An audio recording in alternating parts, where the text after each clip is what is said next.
Essa eu acho que é a 24ª ou 25ª aula de arte que nós estamos tendo remotamente. Então, só para lembrar, da última aula foi sobre multiculturalismo, a gente vai continuar essa aula falando sobre multiculturalismo e arte. Eu trouxe um texto, naquele mesmo formato, um texto, um vídeo. Se vocês tiverem uma dúvida, depois então a gente conversa. Deixa eu pegar o texto aqui. Eu vou ler e vou fazer um comentário mais livre, já que nós temos material para pensar. Vamos lá, peraí.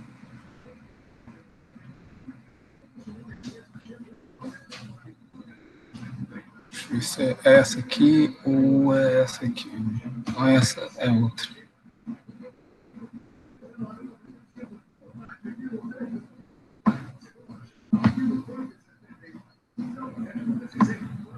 Como é que tá o som? Tá atrapalhando aí meu som aí? De casa, tem a televisão ligada aqui. Tá tranquilo. Beleza. Então, esse é o título, Imágicos da Terra, a gente vai ver por quê. As grandes mostras internacionais, a gente falou na aula passada, né, das mostras de arte internacionais, na década de 80, de arte, multiplicaram-se na segunda metade do século XX, tornando-se espaços de troca de valores culturais entre os artistas. No campo da arte, a globalização forçou o sistema eurocêntrico a voltar sua atenção aos países periféricos. Aqui entra a questão do multiculturalismo, porque a arte contemporânea ela vai começar a lançar um olhar que ela já havia abandonado na década de 70, a questão da beleza da contemplação. Né? E agora, a partir da década de 80, década de 90, a arte vai começar a lançar o olhar sobre os problemas que cercam essa periferia, ou esses problemas que envolvem esses povos que são invisibilizados. Então, a expressão artística, né, como a gente viu lá no Basquiat, trouxe a arte da rua para o cenário contemporâneo da arte, né, da arte contemporânea, da arte, vamos dizer assim, a gente pode dizer arte erudita, né? Esse movimento vai continuar e a arte vai ficando complexa, não porque a arte é complexa, mas porque a realidade e a sociedade estão se complexificando. No campo da arte, eu falei aqui. Um importante marco dessa busca pela diversidade foi a exposição Mágicos da Terra, que teve lugar em Paris em 1989, como um dos eventos comemorativos do bicentenário da Revolução Francesa. O projeto foi concebido com o objetivo de investigar o que era a arte naquele momento em todo o planeta e quem eram os artistas. Então, aqui mais uma vez, né, a questão é se questionar não só quem eram os artistas, mas como se fazia arte e para quem se fazia arte e qual a função dessa arte na sociedade. A exposição apresentou obras de 111 artistas com produções muito diversificadas, parte delas ligada à cena artística contemporânea e outra parte conectada às tradições locais dos mais diversos países do mundo. Entre os participantes estavam, por exemplo, a artista estadunidense Barbara Kruger, que em seu trabalho usava a linguagem publicitária para espalhar mensagens de cunho político, social e feminista. Artista da cultura aborígene da Austrália, da comunidade Yandumu, que criaram coletivamente uma pintura no chão em um dos espaços expositivos do Parque La Villette. Então, essas questões que hoje a gente está vendo que estão explodindo, né, na década de 80 elas já eram questionadas, já tinham sido trazidas à tona. Bom, a questão das minorias que não são minorias, são maiorias, né? A questão do feminismo, por exemplo, das culturas que são invisibilizadas, cultura indígena, cultura africana. Né? Nós já tivemos aulas sobre arte africana, dá para a gente ter uma noção do que estou falando aqui, né? E essa multiplicidade de culturas, elas vão encontrar reflexo nessas expressões artísticas contemporâneas. Aqui embaixo tem aqui a obra desses dois que ele está comentando, que ele está citando. Ao propor uma busca baseada no universo mágico, o curador da exposição, Jean Hubert Martin, reuniu artistas ligados à religiosidade e à ancestralidade regionais. A gente viu lá na arte africana, né, que a palavra ancestralidade é uma palavra forte e importante, tanto para o indígena quanto o africano, de culturas ameríndias, né? A ancestralidade é importante. Alguns críticos avaliam que a exposição não alcançou seu objetivo, apresentando mais uma vez a arte de matriz não europeia sob o foco do exotismo. Então, que os críticos estão dizendo, vocês estão apresentando esses trabalhos, né, com uma coisa exótica, diferente, né, e não aprofundaram, na verdade, os valores e os saberes que esses povos trazem e conciliam, né? O evento, porém, estimulou o debate sobre o conceito de arte vernacular e marcou a mudança de interesse do centro para a periferia do sistema mundial, instaurando uma nova geografia para a criação em artes visuais.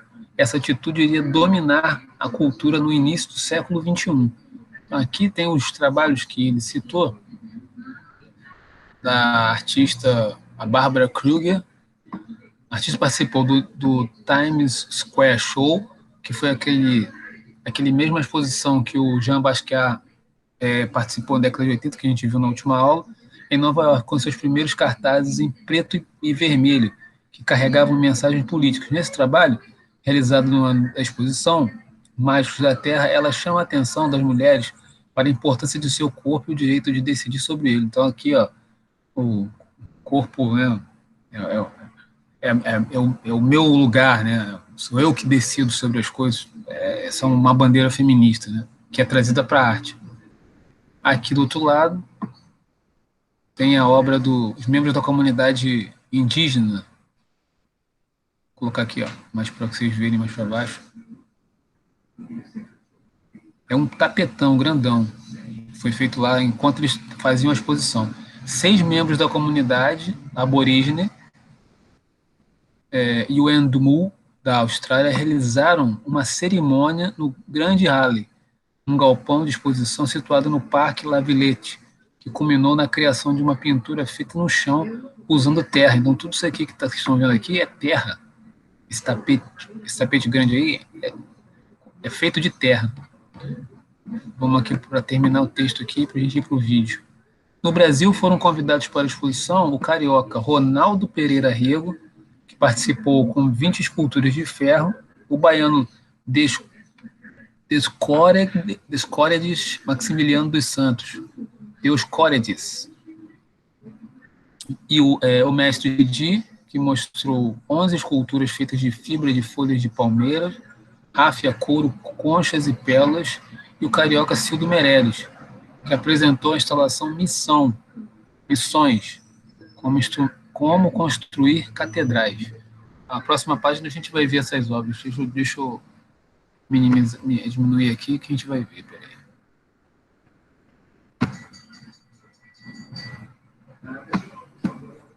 Acho que está para cá. Aqui. Então vamos ver aqui as obras que foram apresentadas lá nessa exposição. Essa primeira aqui, o baiano Mestre Didi, que era sacerdote do candomblé Nagô Yorubá, em Salvador, dedicou-se à confecção de objetos rituais desde criança. Aprendeu com os mais antigos a manipular os materiais para fazer objetos e emblemas que dão forma às entidades sagradas da cultura Yorubá, da antiga linhagem de Quetu. Mestre Didi se autodefinia como sacerdote artista. Nessa foto, vemos 3 esculturas inspiradas nos orixás, intermediários entre deuses e humanos. As peças foram apresentadas na exposição em espaço construído e pintado seguindo as instruções precisas do artista. Então, essas figuras aí, a representação africana, de orixás africanos, elas, nesse período da arte multiculturalismo, a arte contemporânea vai incorporar, né, vai trazer esses objetos, essas criações que estão ligadas à cultura para a cena artística. E mais embaixo aqui o Cildo Meirelles. A instalação do Cildo Meirelles apresenta uma exposição apresentada na exposição expressa uma reflexão do artista sobre a colonização do Brasil e o papel das missões jesuísticas na evangelização dos indígenas. O trabalho consiste em um piso forrado com moedas de 1 centavo, aqui embaixo pisos com moedas de 1 centavo, e um teto feito de 2.000 ossos de boi. E no meio aqui, essa coluna no meio, é montada com 800 hóstias, que representa a igreja e faz parte e faz a ligação entre o céu e a terra. Então ele está aí, né? É aquilo que nós falamos em algumas aulas anteriores, antes do tropicalismo, quando nós falamos sobre o uso simbólico, né, que a arte ela trabalha com esse universo do símbolo. Então ele pega o dinheiro, pega os ossos de animal, pega a hóstia sagrada e coloca ali, né, como símbolos para fazer uma referência a essas relações, né? Você pode fazer várias relações aí a partir dessa obra, né? Cada um de vocês pode pensar alguma coisa, né, baseada nesses elementos que ele usa para montar a obra dele. Então, terminado aqui esse comentário, eu vou passar para o vídeo. Um vídeo muito interessante, estava pesquisando o vídeo feito por alunos. Achei muito maneiro e fala sobre identidade cultural, multiculturalismo. Vamos assistir e depois vocês comentem aí o que vocês acharam.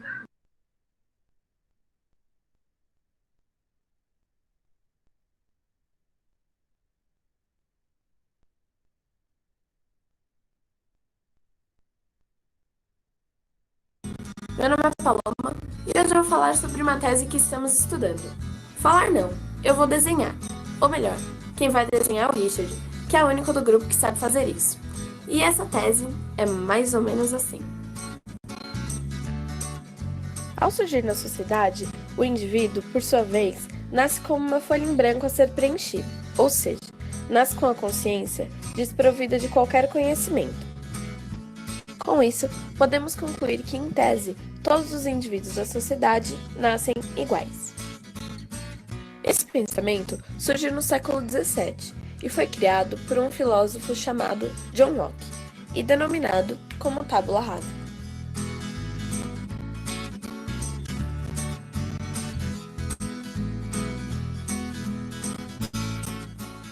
Com o passar do tempo, todo o processo de conhecimento, ou seja, conhecer, saber e agir, é aprendido através da experiência, do contato humano com outras culturas, as quais são repertório das ações humanas e seus produtos, guardados e transmitidos de geração em geração.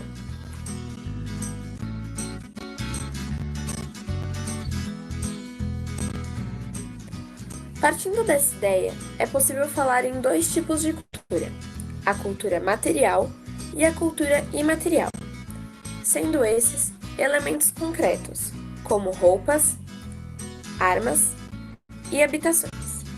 Cultura imaterial podemos classificar como conjunto complexo de elementos simbólicos, por exemplo, hábitos alimentares, danças, rituais religiosos, ações e linguagem de cada cultura. Cada sociedade estrutura sua própria cultura após receber a influência de outras, as quais são transmitidas oralmente ou por ações de contato físico.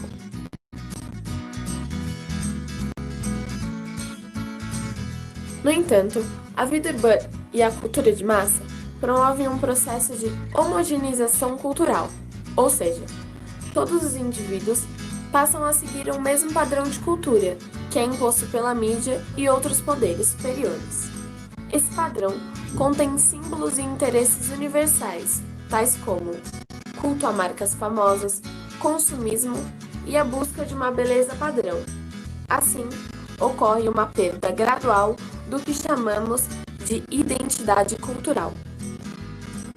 Enfim, podemos concluir que identidade cultural é o sentimento de identidade de um grupo, cultura ou de um indivíduo, na medida em que ele é influenciado no que diz respeito à história, nacionalidade, idioma, crença e etnia, formando então o caráter do indivíduo.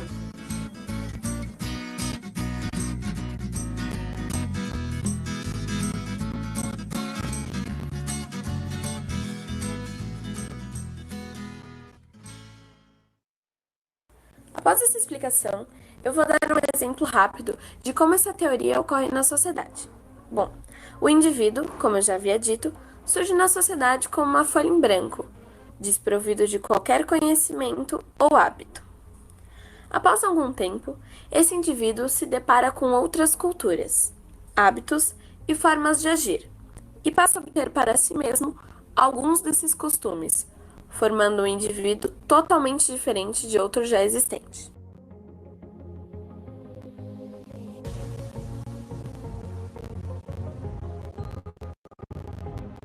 Ao longo do tempo, a pessoa tende a se juntar com aqueles que têm hábitos e culturas semelhantes a ele, formando grupos culturais ou, atualmente chamadas, de tribos culturais.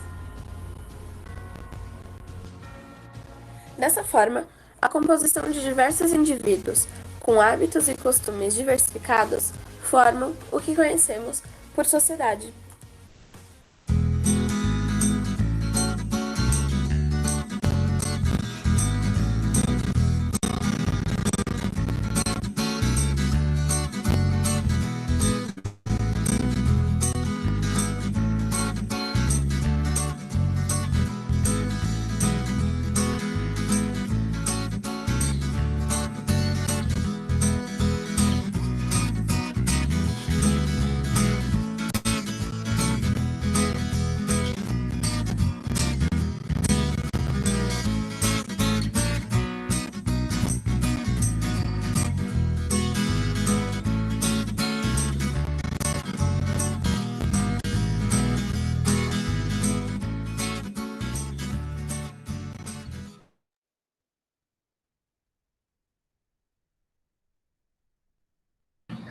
E o que vocês acharam? É bem legal, caraca, velho. Maneiro, né? O vídeo não fala exatamente da aula, mas assim, eu achei interessante pela maneira como eles apresentaram, né? Até assim, eu não concordo muito com essa questão da tábua rasa, mas eles apresentaram um caminho do pensamento bacana, o desenho, né? O que vocês podem dizer para mim? Um mapa mental ali. Achei maneiro. Eu, eu não sei se eu entendi certo, mas tipo, no final formaram tipo uma pessoa, tipo, com um desenho todo, né? Porque na verdade você é constituído de várias coisas que você vai tendo contato, né? Quando a relação que eu faço com o vídeo com o texto é que, né, o multiculturalismo te põe em contato com outras culturas e outras formas de pensamento, né? Eu não acredito que a gente seja uma tábula rasa, mas que a gente tenha coisas já conosco. Essas coisas podem ser relativizadas, né? Quando você tem contato com essa cultura, por exemplo, quando a gente aprendeu lá, quando a gente viu lá a arte africana, né? A gente começa a pensar, poxa, existe uma outra maneira de olhar, né? Uma outra maneira de fazer arte, né?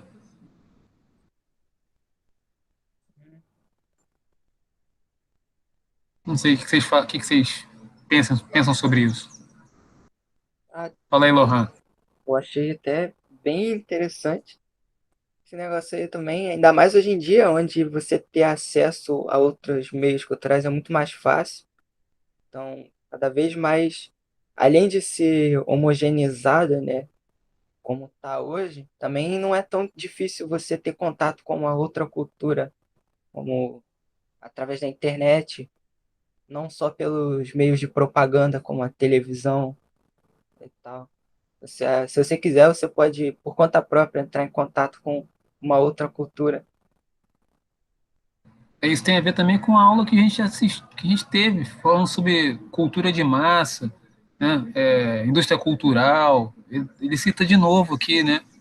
A influência desse, vamos dizer assim, a gente pode chamar de mecanismo, né?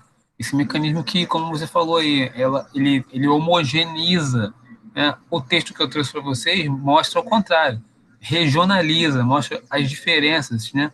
Que existem entre as culturas. A indústria cultural, ela vai, como é que eu vou dizer, ela vai deixar como tudo fosse a mesma coisa, né? Como tudo fosse igual. E a arte contemporânea, ela faz justamente ao contrário. Ela traz o multiculturalismo para dizer, olha, existe uma multiplicidade, né? Essa multiplicidade, ela não pode ser traduzida, né, através de um único canal, de um formato único, né? Que a indústria cultural faz. Eu lembro que eu falei até com vocês, né?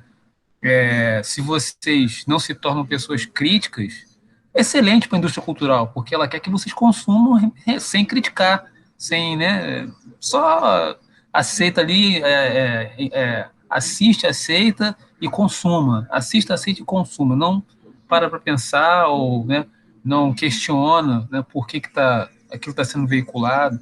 Se você não desenvolve um senso crítico, para a indústria cultural está perfeito.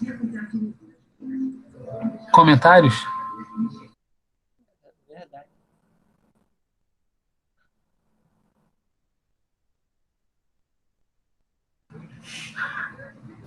Aí, pode falar.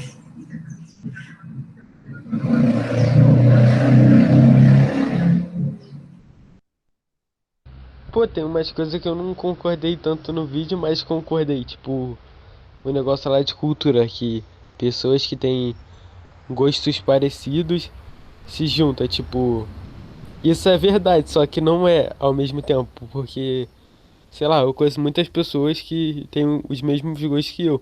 Mas eu também conheço muitas pessoas que têm gostos diferentes, muito diferentes do meu. Não sei se você entendeu, tipo, pessoas próximas. Só Sim, que, mas é porque você se liga a elas são diversas formas que nós nos relacionamos.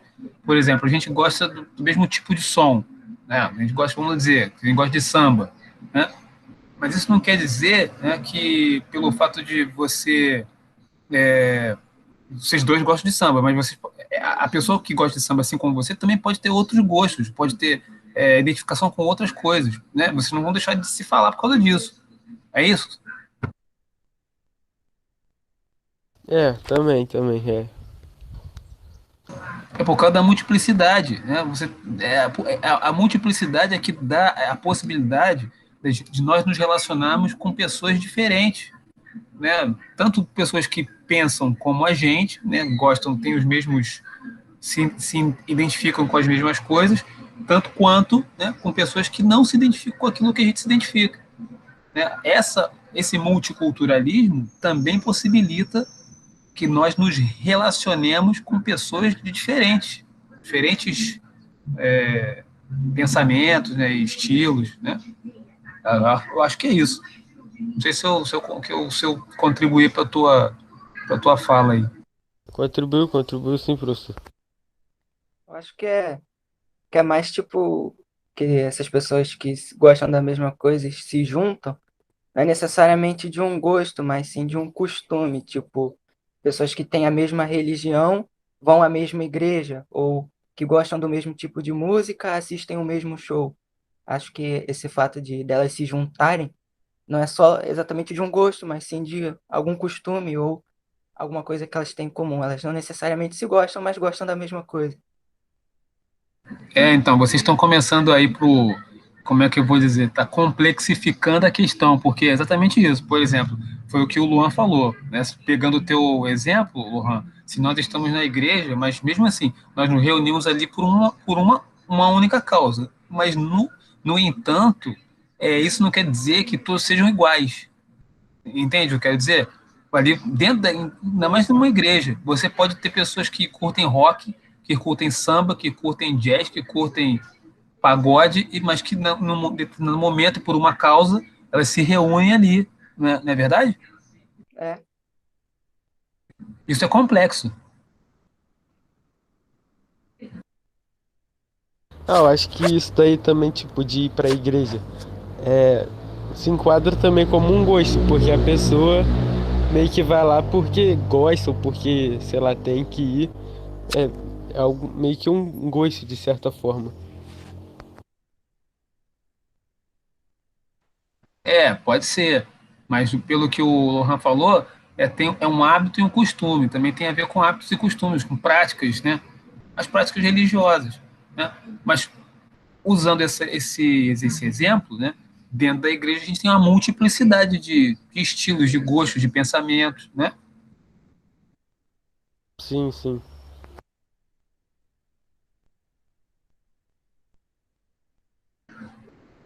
Mais alguma questão, Maria? Não vai falar nada com a gente aí? Conversa com a gente aí, Maria. O que você achou do vídeo aí, do texto? O que você pensa sobre multiculturalismo e arte? Achei bem legal o vídeo, professor. Ficou bem explicadinho o que que é. E eu concordo com o que o Lohan falou, né? Que hoje em dia, tipo, é muito fácil você tá. Como se fala? É, tá de frente com uma cultura, um costume, sabe? Pelos meios de comunicação, essas coisas. E esse lance da igreja, eu também acho que tem, tem também um gosto, né? Você vai ali porque você gosta e essas coisas. Mas tem pessoas diferentes, né? Porque você pratica a mesma coisa que a outra, que vocês vão ser iguais, essas coisas. Você pode não concordar com coisas que ela gosta, tipo gosto musical e essas coisas. E isso tem a ver também com multiculturalismo, como a gente está falando. Mas o que que você, uma pergunta, o que que você pode relacionar, por exemplo, essa aula que a gente está tendo aqui, falando sobre isso aqui, com aulas que nós tivemos anteriormente, aulas de arte?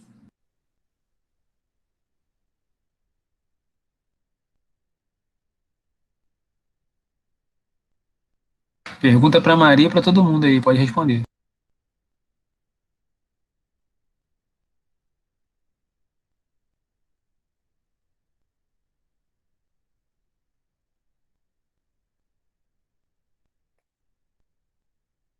Tipo, tem também a ver com aquela aula lá sobre a cultura de massa, também a aula sobre a cultura negra, que também foi uma espécie de, não sei se fala apropriação cultural, né? Porque eles foram introduzidos aqui no Brasil e misturaram com outras culturas e virou uma cultura nova, tal.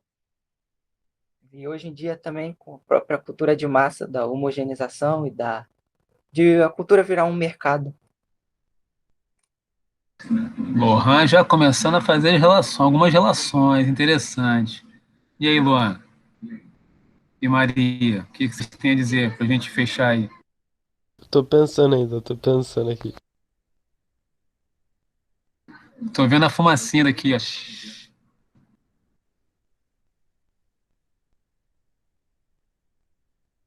Mas é isso aí, fazer as relações. Porque se vocês foram vocês perceberem, né? Vocês são pessoas inteligentes. Vocês vão perceber que o professor Celso ele tem uma sequência, né? Tem uma sequência aí. Aquilo lá do tropicalismo, pode se considerar isso porque foi algo novo que foi introduzido para as pessoas. Eu acho que isso também se enquadra um pouco. Sim, se enquadra porque o tropicalismo ele traz ele mistura coisas diversas, né? Ele mistura várias informações e joga essas informações. Então vem tudo, né? A gente viu, né, como é que é a elaboração, até o aspecto visual, né, do tropicalismo, e toda a operação, toda a forma como eles operam, os símbolos, né, nós falamos sobre isso, é aquela ideia da geleia geral, tudo misturado. Isso tem a ver com multiculturalismo também. Muito bem lembrado. Só falta a Maria para terminar. Ah, professor, não sei não. Não Lembra consegui de lembrar. uma aula que você tem assistido que tem a ver com esse papo que a gente está levando aqui.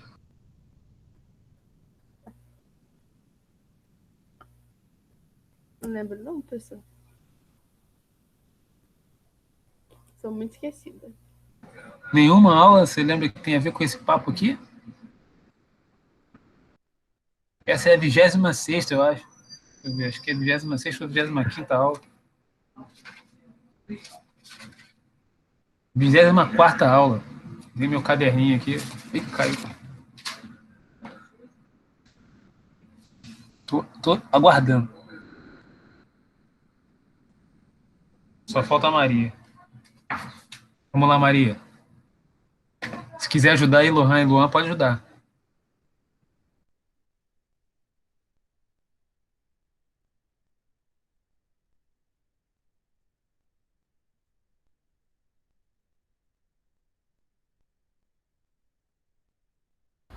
No, aquela aula lá que falou sobre.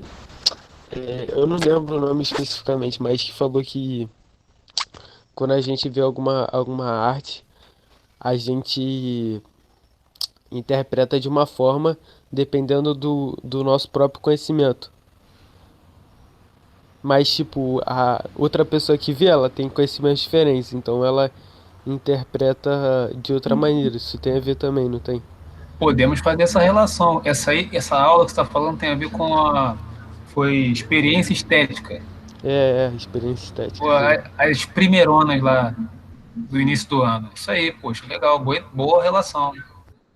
Ei, Maria, Oi, professor. manda alguma coisa aí, fala aí alguma coisa aí. Lembra aí de alguma parada aí, uma aula.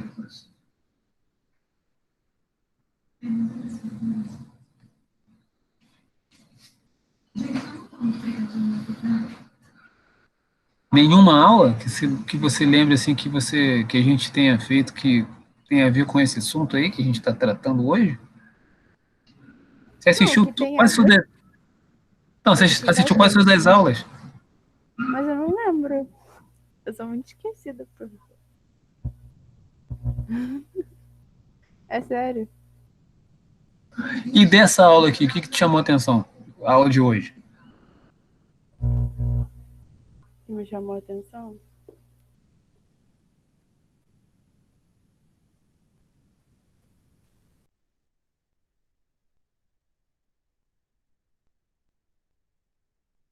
É, do texto ou do vídeo.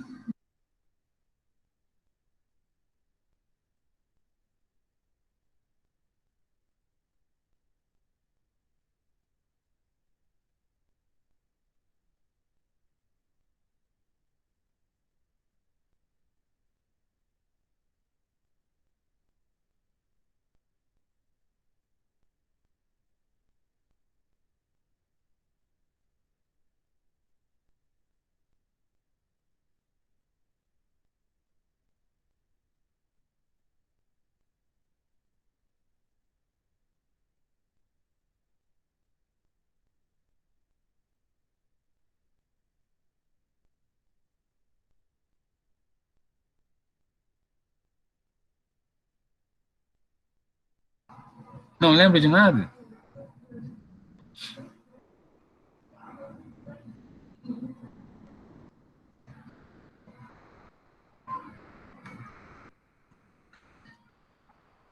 Então fala aí pra gente poder encerrar essa aula aí.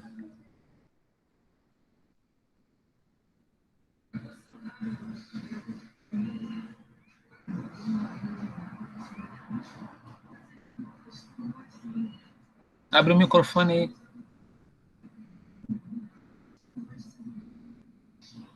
Não precisa abrir a câmera, não.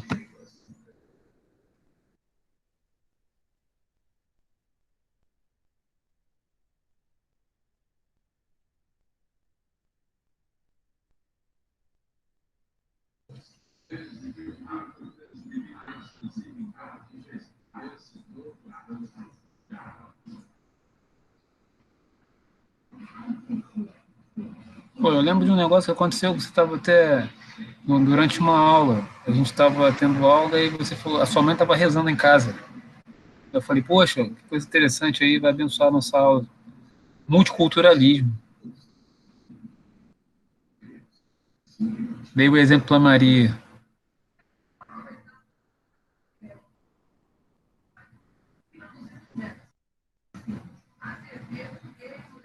Se a Maria não quiser falar. Opa! Então, se a Maria não quiser falar, então podemos nos despedir? Semana que vem a gente se encontra de novo. E se vocês puderem amanhã aparecer lá no Meet, que vai falar sobre filosofia, para fazer pergunta, hein, Lohan? E Luan e Maria também, pode fazer pergunta. Beleza? Sei que horas. Beleza, professor? Amanhã às 3. Eu falei com a professora Renata, ela falou que vocês tinham um trabalho para entregar, não é isso? Ela adiou pra sexta. Ah, então. Ok, eu pedi a ela, eu até falei para ela, ó, a gente pode trocar, né? Hoje, dia 25, você pode usar o meu horário e liberar eles para assistir lá o Meet. Aí, então ela suspendeu. Legal. Então até amanhã. Até amanhã, Até. professor. Falou. Valeu!